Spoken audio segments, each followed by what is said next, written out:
নমস্কার বন্ধুরা, আপনারা সবাই কেমন আছেন? আশা করি খুব ভালো আছেন। আর আপনাদের আশীর্বাদ ও ভালোবাসায় আমিও ভীষণ ভালো আছি। তো বন্ধুরা, আমি এই পেঁপে গাছটি 20 দিন আগে একটি 10 ইঞ্চি টবে প্রতিস্থাপন করেছিলাম। তো এটার এখন বিশেষ পরিচর্যার প্রয়োজন আছে, তাই আমি টবের মাটিটিকে খুশে নিলাম এবং যে এক্সট্রা মাটিটি রয়েছে ওটা আমি অন্য একটি টবের মধ্যে ভরে নিচ্ছি। না তো আমি এই সারগুলোকে দিতে পারবো না, এখানে একটি ড্রেনের মতো করে নেব, তারপর ওই সারগুলোকে দিয়ে দেবো। দেখুন, আমি মাটিটি প্রায় তোলা হয়ে গেছে এবং এক্সট্রা যে মাটিটি রয়েছে ওটা আমি গাছের গোড়ার দিকে দিয়ে দিলাম, যাতে একটু ড্রেনের মতো হয়ে যায়। তো এরপর আমি কিছুটা সিঙ্গেল সুপার ফসফেট দিয়ে দিচ্ছি। দেখুন, এমনভাবে দিতে হবে যাতে গাছের চারিপাশে মাটিটি খুব ভালোভাবে সারটা মিশে যায়।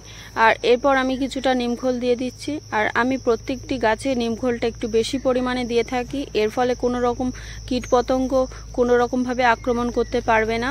তো এরপর আমি কিছুটা হাড়কুচি দিয়ে দিলাম এবং তারপর আমি কিছুটা সুফলাও দিয়ে দিচ্ছি। এই যে দেখুন কতটা পরিমাণে দিচ্ছি। হ্যাঁ, এতটা পরিমাণে দিলেই চলবে।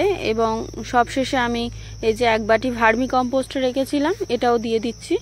দেখুন, এরপর আমি যে টবের মাটিটি রয়েছে মাটিটাকে চেপে সমান করে দেব। দেখুন, আমার ভার্মি কম্পোস্টটি দেওয়া হয়ে গেছে। টবের গোড়ার থেকে মাটিটি নিয়ে আমি চারিপাশে খুব সুন্দরভাবে ছড়িয়ে দিলাম এবং হাত দিয়ে দিয়ে চেপে সমান করে নিলাম। এবং যে এক্সট্রা মাটিটা টবের মধ্যে রেখেছিলাম সেটাও আমি ঢেলে দিলাম গাছের গোড়ায়। এই যে এইভাবে দেবেন।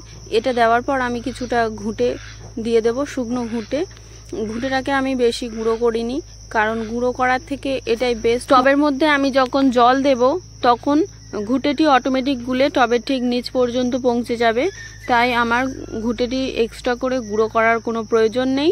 এই যে দেখুন আমি কিভাবে দিচ্ছি। এটা দেওয়ার পর আবারও এখানে আমি কিছুটা মাটি দিয়ে দেব। তো এখন ঘুঁটেটা পুরোপুরিভাবে আমার দেওয়া হয়নি, দিয়ে দিচ্ছি। আর আমি বেশিরভাগ গাছ এরকমই জৈব সার দিয়েই তৈরি করে থাকি, কোনো রকম কীটনাশক ইউজ করি না।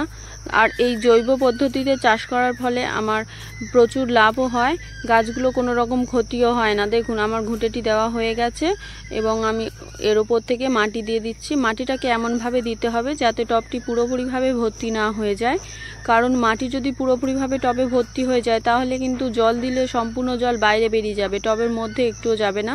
তাই একটু অন্তত 1 থেকে 1.5 ইঞ্চি তো গ্যাপ রাখতেই হবে। দেখুন, আমার গাছটি মাটি দেওয়া হয়ে গেছে। তো ফাইনালি আমি এবার গাছের গোড়ায় একটু জল ঢেলে দিচ্ছি। আর গাছটি এক্সট্রা কোনো পরিচর্যার আর দরকার নেই। আর 10 দিন পর পর আপনারা পাতলা করে খোল জল দেবেন, আর ডিএপি দেওয়ার দরকার নেই, যেহেতু এখানে আমি সুফলা ইউজ করেছি। গাছটিকে ফুল সানলাইটে রেখে দেবেন এবং বৃষ্টির জলের হাত থেকে একটু রক্ষা করবেন। আর এর নেক্সট আপডেট আমি খুব তাড়াতাড়ি দিয়ে দেবো। তো ভিডিওটি এই পর্যন্ত, ধন্যবাদ।